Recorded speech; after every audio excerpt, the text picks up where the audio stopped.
तो चलिए देखते हैं pair of straight lines chapter को। शॉर्टकट कुछ बताऊंगा आपको, revision of formula and MCQ भी ले लूंगा एक दो थोड़े से, मतलब एक अप्रोच बताऊंगा कैसे एमसीक्यूज को सॉल्व करना है। हालांकि ये 10 मिनट्स मतलब अब तक 1 आवर बीत चुका है, अब 10 to 15 मिनट्स में ये ले लूँगा, ज़्यादा टाइम नहीं लगेगा इसको। अगेन वेक्टर 3D भी थोड़ा सा कम ही टाइम, और एलपीपी तो बहुत ही आसानी से, मतलब 2 घंटे के अंदर हम होल पार्ट 1 को कवर करने का हमने टारगेट लिया। तो देखिए अब इस पेयर ऑफ लाइन में combined equation of two lines जिसको प्रोडक्ट करके फिर sum of product m1 plus m2 m1 dot m2 homogeneous equation of degree 2।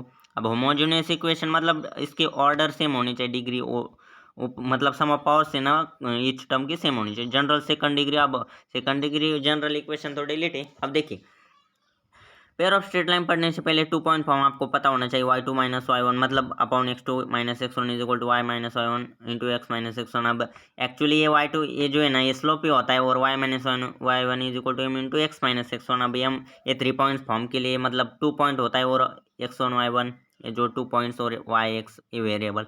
अब देखते हैं स्लोप पॉइंट फॉर्म। देखिए y is equal to y minus y1 m into x minus x1। Slope intercept form y is equal to mx plus c, जो कि y intercept होता है। Double intercept x by a plus y by is equal to 1। Normal x cos alpha plus y sine alpha is equal to p, जो कि distance होता है उस line से।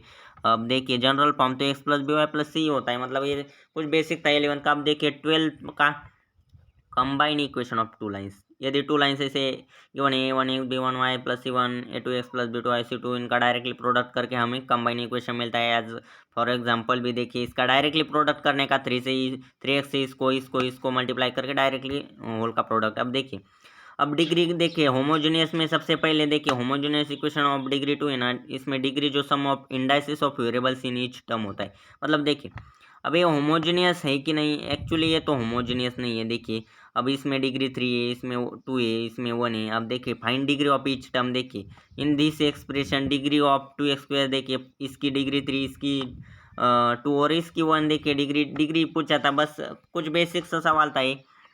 अब देखिए होमोजेनियस ऑफ डिग्री 2 मतलब दो की डिग्री सेम होनी चाहिए, मतलब डिग्री। अब देखिए ये एक्चुअली होमोजेनियस क्यों नहीं है, क्योंकि इधर डिग्री सेम नहीं, मतलब होमोजेनियस इक्वेशन कौन सा होता है, x square plus y square plus 2xy। देखिए ये पिछले वाला है ना, इसमें भी ये भी होमोजेनियस नहीं है, क्योंकि ये जो टर्म है ना ये नहीं होनी चाहिए होमोजेनियस में। देखिए 2 डिग्री इसकी भी 2 डिग्री, वो होमोजेनियस होता है इक्वेशन वैसा। अब देखिए आगे बढ़ते नेचर ऑफ लाइन्स। यदि देखिए होमोजेनियस इक्वेशन ऐसा होता है, यहाँ पर गिवन है मतलब डिग्री 2। अब देखिए ये जो कुछ format standard a x square plus 2h(x)y plus b y square, तो इसमें a square minus a b, a h का स्क्वायर माइनस ए बी करेंगे। यदि ये इसका वैल्यू ग्रेटर देन 0 यानी पॉजिटिव तो लाइन रियल, यदि ग्रेटर देन इक्वल टू 0 तो lines real, but only greater than 0 मतलब इक्वल होगा तो रियल भी होगी। ओनली रियल मतलब ग्रेटर देन 0 होगा तो डिस्टिंक्ट होगी लाइन्स, रियल तो होगी बट डिस्टिंक्ट। अब इक्वल टू 0 आया तो कोइंसिडेंट, मतलब देखिए रियल तो ऐसे होते, बट यदि ग्रेटर देन 0 तो real and distinct, and equal to 0 तो कोइंसिडेंट, मतलब इसका value a square minus a b 0 आया तो कोइंसिडेंट ही लाइन होगी, सभी एक ही पॉइंट से पास होने वाली। अब देखिए स्क्वायर माइनस ए बी जो है ना, इसका वैल्यू यदि निगेटिव आया तो लाइन डू नॉट एग्जिस्ट ही होगा हमें। तो देखिए sum of product as slope मतलब m1 plus m2 minus 2h upon b m1 m2 a by b होता है डायरेक्टली। देखिए एंगल बिटवीन लाइंस का formula tan theta m1 minus m2 upon 1 plus m1 m2 L1 में पढ़ चुके हैं आप। अब देखिए 2√a² minus a b upon a plus b, again एक फॉर्मूला, इसका प्रूफ नहीं दे रहा हूँ मैं, proof actually m1 plus m2 की वैल्यू हमें पिछले वाले में देखी थी ना, m1 प्लस m2 की a by b m1 dot m2 a by b, और m1 प्लस m2 की वैल्यू, और m1 m minus m2 m2 actually इधर उसकी वैल्यू वजह से हम निकाल के ऐसा कुछ आता है 2√a² minus a b upon a plus b mod में, तो थीटा हमें मिल सकता है ऐसे लाइन मतलब टू लाइंस के बिटवीन का। अब देखिए लाइंस में ना ये जो लाइंस रिप्रेजेंट करती है, लाइंस आर परपेंडिकुलर। ये प्रोडक्ट जब भी -1, आप तो जानते हैं प्रोडक्ट परपेंडिकुलर मतलब ए बाई बी की वैल्यू यदि -1 आई, इसका मतलब देखो ये is equal to minus b, a plus b is equal to 0, that is यदि कोई ऐसा इक्वेशन है ए प्लस बी की वैल्यू 0 आ रही है तो समझ लेना वो परपेंडिकुलर लाइन है। और कोइंसिडेंट लाइन्स होती है जब m1 m2 स्लोप सेम होता है दोनों का, कोइंसिडेंट मतलब incident coincident m1 minus m2 0, that is तो देखो ये जो 2√a² minus a b upon b है ना वो इक्वल टू 0 आता है, मतलब m1 माइनस m2 की ये वैल्यू एक्चुअल में तो देखिए a square minus a b is equal to zero, then a square is equal to a b, again coincidence मतलब जो जो कंडीशन जो थी ना वो प्रूव होगी। तो देखिए अब ये लाइन कोइंसिडेंट है तो एच यहाँ पर की value coincident a square minus a b is equal to zero कर दो। ए की वैल्यू 2, बी की वैल्यू यहाँ पर के है ए स्क्वायर मतलब एच की वैल्यू 2, एच की वैल्यू 8 है तो एच की वैल्यू 4 आ गई। तो देखो a square minus a b is equal to a square की 4 की value square 16 is equal to a is equal to 2, b is equal to k, तो 16/2 के की वैल्यू डायरेक्ट 8 आ जाएगी।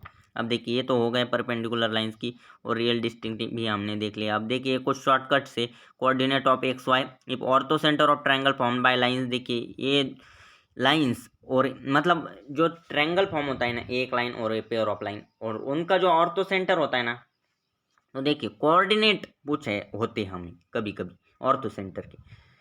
तो देखो एक्स बाई एल मतलब यल ये लाइन का एक्स क्या करो सिर्फ एक्स बाय लाइन का यल, वाई बाई इस मतलब वाई का coordinate m is equal to इनका पहले sum a plus b upon a m square minus 2 HL m plus b square, मतलब ये जो 2 HL m plus b square, m square यहाँ पर एक्स की जगह एम वैल्यू पुट कर दो यहाँ पर और बी वाई की जगह ए एल वैल्यू पुट कर दो और 2 HL m कर दो एक्स वाई की जगह और ये माइनस साइन दे दो। तो आपको डायरेक्टली मतलब शॉर्टकट ही है, आप लिख लीजिए एक बार चाहो तो। देखिए एरिया ऑफ इक्विलेटरल ट्रायंगल्स तो हमें कई बार गिवन होता है। तो देख ये जो लाइन है ना ये कुछ तरह से इस टाइप का लाइन का इक्वेशन भी होता है मतलब इक्विलेटरल ट्रायंगल का। और यदि मान लेते हैं 3 लाइन गिवन है तो एरिया इज इक्वल टू कभी कभी एरिया, अब इक्वेशन पूछा तो ऐसा आता है एक्चुअल में, ऐसा डायरेक्टली शॉर्टकट है, आप यदि फॉर्मूला याद करके जाओ तो डायरेक्टली आ जाएगा। बट मैं इस मेथड से नहीं, आपको है ना यदि ऐसा गिवन हो तो बिना फॉर्मूले के बिना इस ट्रिक के मैं सॉल्व करके दिखाऊंगा नेक्स्ट लेक्चर में, जो कि फुल लेंथ मॉक टेस्ट होगी। अब इसमें रिवीजन है। अब देखिए तब तक चैनल को सब्सक्राइब भी करना मत भूलना दोस्तों और वीडियो भी लाइक कीजिए, कमेंट होना ही चाहिए ठीक है नहीं। देखिए एरिया का फॉर्मूला सी स्क्वायर है, जो सी है ना उसका square upon √3 A² plus b square equilateral triangle है इसलिए डायरेक्टली अब देखिए area of triangle form by lines this and that. तो डायरेक्टली एरिया ऐसा यदि होगा इक्विलैटरल ट्रायंगल नहीं होगा तो एन स्क्वायर, अब एन एक्चुअली सी स्क्वायर हमने देखा था ना, और √A² minus a b upon n square plus minus 2 HL m plus b l square पहले भी देखा था, ऐसा कुछ इक्वेशन में पुट करने का। अब देखिए कुछ अनादर शॉर्टकट है, आइसोस्केलस ट्रायंगल यदि होता है नहीं तो इसके लिए इक्वेशन ऐसा होता है L² minus m square upon l m is equal to m minus b upon a. अब product of perpendicular of point to the lines, अब product of length of perpendicular मतलब जो परपेंडिकुलर लेंथ होती है from this point in दो lines को, और उन लाइंस का यदि प्रोडक्ट करना हो तो डायरेक्टली ये फॉर्मूला है नीचे ए माइनस बी और उसका स्क्वायर प्लस 4A² और ऊपर ए एक्स स्क्वायर मतलब x1 y1 वैल्यू पुट करके डायरेक्टली आंसर आता है।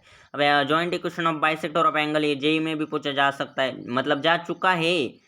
एंगल बाइसेक्टर जो होता है ना a² plus 2xy hxy plus by² तो x² minus y² upon a minus b is equal to xy upon h, मतलब जॉइंट इक्वेशन पूछा है ना तो डायरेक्टली इससे डायरेक्टली ये शॉर्टकट ही है x² माइनस y² लिखो और इज इक्वल टू xy लिखो और नीचे a माइनस बी और अपॉन एस से डिवाइड कर दो, डायरेक्टली आपको जॉइंट इक्वेशन मिल जाएगा। अब आज के लिए फॉर्मेलिटी है, लास्ट सवाल ले लेते हैं हम, मतलब एक सवाल मैं एक्चुअली जो लेने वाला हूँ ना कुछ थोड़े शायद कल हो गया पॉसिबल तो डायरेक्टली कल, या फिर यदि 200 सब्सक्राइबर क्रॉस हुए तो मैं कल की जगह आज ही कर दूंगा नेक्स्ट, मतलब सब्सक्राइबर भी तो चाहिए दोस्तों।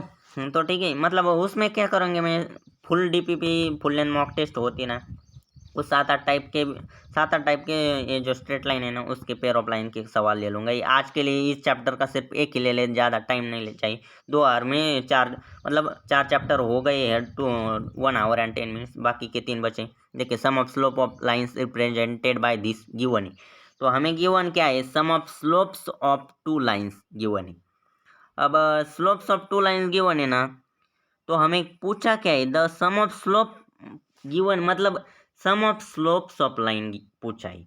तो slope of line m1 plus m2 पूछा है ना directly, m1 plus m2 is equal to -2h upon b -2। अब -2h अपॉन बी है ना तो 2h की वैल्यू 5 हुई -5 अपॉन बी की वैल्यू -2, तो डायरेक्टली 5/2 है ना, कितना आसान था। देखो दोस्तों खामा का डर, अरे आईसीसीटी में सवाल एज इट इज पूछे जाते हैं। तो ठीक है दोस्तों, आज के लिए इतना ही।